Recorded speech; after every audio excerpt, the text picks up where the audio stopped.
I'm doing another video today. I did a video last night and I was talking about bees and how they cluster and what it looks like when they cluster. The video I took yesterday, it looked like I had way more bees than I thought I did because the bees weren't in a tight cluster and they were kind of all over here and they were all on the surface of the comb.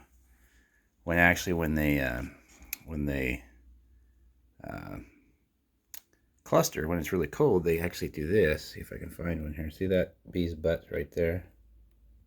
See if I can find it right behind there. They take their heads and they go into the cells head first, and they just pack themselves in there. So every cell is full of a bee, and then the bees cluster on top of those bees, and they do the same thing on the other side of the frame where they put their head in the cells.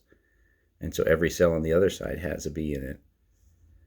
And then they cover those bees with bees just standing on the comb. And then they kind of mass even more than that. Like these bees are on top of those bees. So looks like you have a lot less bees than you do because about a third of them are buried underneath the other ones. You can't see them. So I was surprised the other day when I didn't think I had very many bees left, but it got warm enough that they broke the cluster and they kind of spread out in the frame, and I still had a pretty good number. Also noticed that the only way for the queen to get from one side to the other of the frame is when it's a tight pack like this. She'll make it around the edge. But when it's cold and that cluster is higher up, she doesn't ever break this side of the frame because she can't get around without other bees huddling around her to keep her warm, so she doesn't make that walk. But the last couple weeks she's been on this side of the frame, and I just found out today that